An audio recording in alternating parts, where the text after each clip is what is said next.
मैं मेरी शपथ से दूर नहीं भग रहा हूं, पर मुझे जो आज मैंने देखा है, जिस तरीके का व्यवहार सदस्य ने किया है, शारीरिक रूप से किया है, यहां बैठने में अपने आप को सक्षम नहीं पा रहा हूं। मैं दुखी मन से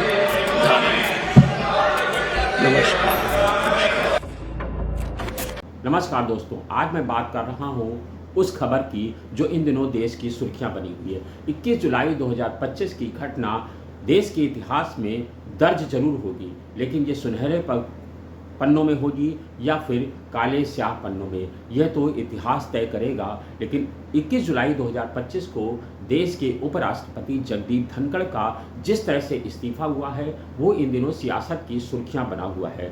जगदीप धनखड़ एक ऐसे उपराष्ट्रपति हैं जिन्होंने काम करते करते इस्तीफा दिया। यानी कि इससे पहले जो दो उपराष्ट्रपति का इस्तीफा हुआ था, उन्होंने राष्ट्रपति का चुनाव लड़ने के लिए किया था या फिर कामकाज से अलग हट करके किया था। लेकिन उपराष्ट्रपति जगदीप धनखड़ ने जिन परिस्थितियों में इस्तीफा दिया है, वो बेहद चर्चा में है और इसके पीछे के कारण तलाशे जा रहे हैं। सब लोग अपने अपने तरह से इन कारणों की मीमांसा कर रहे हैं, लेकिन मेरी जानकारी के मुताबिक, जो सूत्र बता रहे हैं उसके मुताबिक, जगदीप धनखड़ ने जो इस्तीफा शाम को 9 बजे राष्ट्रपति के जो भेजा, उसको सोशल मीडिया हैंडल पे जो पेश किया, उसमें वो इस्तीफा दरअसल कहीं और से लिख करके आया था और उन्हें सिर्फ हस्ताक्षर करने के लिए दिया गया था कि जगदीप धनखड़ इस पर हस्ताक्षर करेंगे, और उन्हें इतना भी नहीं वक्त दिया गया कि वो अगले दिन भी इस पर विचार विमर्श कर सकते, क्योंकि राष्ट्रपति ने 19 लाइनों का जो इस्तीफा दर्ज किया है, पेश किया है, राष्ट्रपति को भेजा है, उसमें उन्होंने अपने स्वास्थ्य कारणों का हवाला दिया है। लेकिन जगदीप धनखड़ ने जिन परिस्थितियों में इस्तीफा दिया, वो चर्चा करना बेहद जरूरी है। जगदीप धनखड़ एक ऐसे उपराष्ट्रपति के रूप में जाने जाते हैं जिन्होंने सत्ता पक्ष और विपक्ष दोनों का समर्थन करके अपना हश्र देख लिया। कभी आपको याद होगा जगदीप धनखड़ की वो तस्वीरें जो नरेंद्र मोदी के सामने हाथ जोड़े हुए नजर आती थी, जिसको लेकर के विपक्ष तमाम सवाल खड़े करता था और यहाँ तक कह दिया गया था कि जगदीप धनखड़ बिना रीढ़ वाले हैं। तो इतनी ज़्यादा समर्थन देने के बावजूद प्रधानमंत्री के सामने झुक करके रहना और संघ की पृष्ठभूमि से ना होने के चलते वो अपने आप को भाजपा खेमे में सर्वश्रेष्ठ पदों पर रखना चाहते थे। वो चाहते थे कि उनकी जो हैसियत है वो भाजपा में ऊंचे पदों पर रहे। ये एक ऐसे राष्ट्रपति भी थे जो पश्चिम बंगाल में राज्यपाल रहे और वहाँ पर एक मुख्यमंत्री के द्वारा इनको ब्लॉक किया गया था, क्योंकि वे एक ऐसे राज्यपाल के रूप में थे जिन्हें न केवल राज्यपाल के रूप में जाना जाता था, बल्कि ये भी कहा जाता था कि वो भाजपा प्रवक्ता के रूप में अपने बयान देते हैं। इसको लेकर के भी जब राज्यपाल थे तब भी खासी सुर्खियों में रहे थे।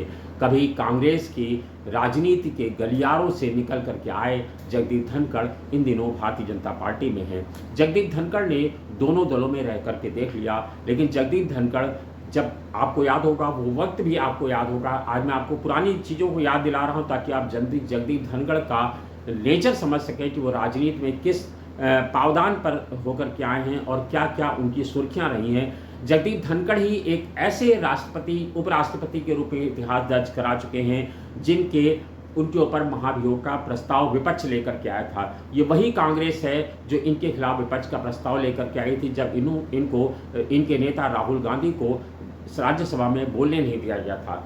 तो अब इनके खिलाफ महाभियोग प्रस्ताव लाया गया, हालांकि वो गिर गया था। वही कांग्रेस और पूरा विपक्ष आज जगदीप धनखड़ के साथ खड़ा हुआ है। कारण क्या है? अब आपको कारणों पर ले चलते हैं कि क्यों आखिर जगदीप धनखड़ ने इस्तीफा दिया।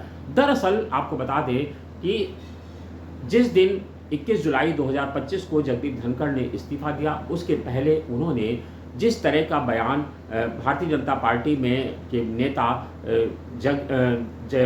भारतीय जनता पार्टी के नेता जेपी नड्डा दे रहे थे, और उन जेपी नड्डा के बयानों को विपक्ष खारिज कर रहा था। विपक्ष के बयानों पर जो बात उपराष्ट्रपति को कहना चाहिए था, वो बात जेपी नड्डा ने कही। जेपी नड्डा ने कहा कि जो मैं बोल रहा हूँ वही दर्ज होगा, जो आप बोल रहे हैं वो दर्ज नहीं होगा। ये अधिकार दरअसल सुरक्षित है उपराष्ट्रपति के पास, यानी कि सभापति के पास, और सभापति उपराष्ट्रपति होता है। तो इस बात को जबकि जेपी नड्डा ने कहा, इसको लेकर के क्या बताया जा रहा है कि जो है जगदीप धनखड़ आहत हुए। यही नहीं, विपक्ष भारतीय जनता पार्टी चाहती थी कि जो जगदीश जस्टिस वर्मा को लेकर के जो प्रस्ताव लाया जा रहा महाभियोग का प्रस्ताव, उस पर जो है ये सत्ता पक्ष की ओर से आना चाहिए था। लेकिन राज्यसभा में जब विपक्ष के सदस्यों ने वेल में हंगामा किया और जब नड्डा को बोलने नहीं दिया, नड्डा ने इस तरह का बयान दिया, तो उसके बाद नड्डा ने अपने जो ऊपर के जो वरिष्ठ नेता हैं उनसे जब चर्चा किया तो उनको जो संदेश दिया, उसके बावजूद ये तय किया गया कि हालांकि इसे सत्तारूढ़ दल की ओर से महाभियोग प्रस्ताव जस्टिस वर्मा की ओर से पेश किया जाएगा। लेकिन इसके पहले ही विपक्ष के प्रस्ताव को, जिस पर विपक्ष के सदस्यों के हस्ताक्षर थे, हालांकि 50 सदस्यों के जो हस्ताक्षर होते हैं उसके बाद उसके अधिक हों तो उस पर प्रस्ताव स्वीकार कर लिया जाता है। इसी के नाते जगदीप धनखड़ ने विपक्ष के प्रस्ताव को जो जस्टिस वर्मा के खिलाफ लाया गया था उस पर उन्होंने अपनी स्वीकृति दे दी। तो ये तमाम सारे कयास थे, तमाम सारे कयास लगाए जा रहे हैं जिनको लेकर के जगदीप धनखड़ की नाराजगी थी। और जगदीप धनखड़ ने उस दिन न केवल नड्डा के बयानों को पर विरोध किया बल्कि विपक्ष का प्रस्ताव स्वीकार किया। उन्होंने विपक्ष के नेता कांग्रेस अध्यक्ष मल्लिकार्जुन खड़गे को भी संसद में बोलने का पूरा वक्त दिया, विपक्षी सदस्यों को भी दिया और यहाँ तक कि राहुल गांधी को भी बोलने का मौका दिया गया। तो इस तरह के जो तमाम सवाल जिसको भारतीय जनता पार्टी नहीं चाहती थी और भारतीय जनता पार्टी ने उनसे इस्तीफा लिया। और इस्तीफा तो लिया, लेकिन इस्तीफा किस तरह से लिया गया कि स्वास्थ्य कारणों का हवाला दिया गया, जबकि हमारे सूत्रों के मुताबिक जगदीप धनखड़ बिल्कुल बीमार नहीं थे। कुछ पिछले साल दिसंबर जनवरी में जरूर उनकी तबीयत खराब हुई थी, लेकिन वो इतनी तबीयत नहीं खराब थी कि उनको अपने स्वास्थ्य कारणों के चलते इस्तीफा दिया जाए। पिछले दिनों उत्तर प्रदेश आए थे, तब हम सब ने देखा था वो खासे एक्टिव थे। अभी भी आप देख रहे थे राज्यसभा में सुबह से लेकर के काम कर रहे थे। अभी पिछले दिनों वो JNU में जाने का, JNU में जब गए तो उन्होंने 10 अगस्त को जाने के प्रस्ताव को अपने एज अ उपराष्ट्रपति स्वीकार किया था। उन्होंने कहा था अगर कोई ईश्वरीय घटना ना हुई तो मैं उपराष्ट्रपति के तौर पर 10 अगस्त को आऊँगा, यानी और अगले दिन का कार्यक्रम भी तय किया गया था। यानी ये तमाम सारे कार्यक्रम बताते हैं कि जगदीप धनखड़ की मानसिक स्थिति ये नहीं थी या स्वास्थ्य का हवाला ऐसा नहीं था जिसके चलते वो इस्तीफा दे देते। यही सब तमाम सारे कारण हैं जिसको लेकर के विपक्ष भारतीय जनता पार्टी सत्तारूढ़ दल को घेर रहा है।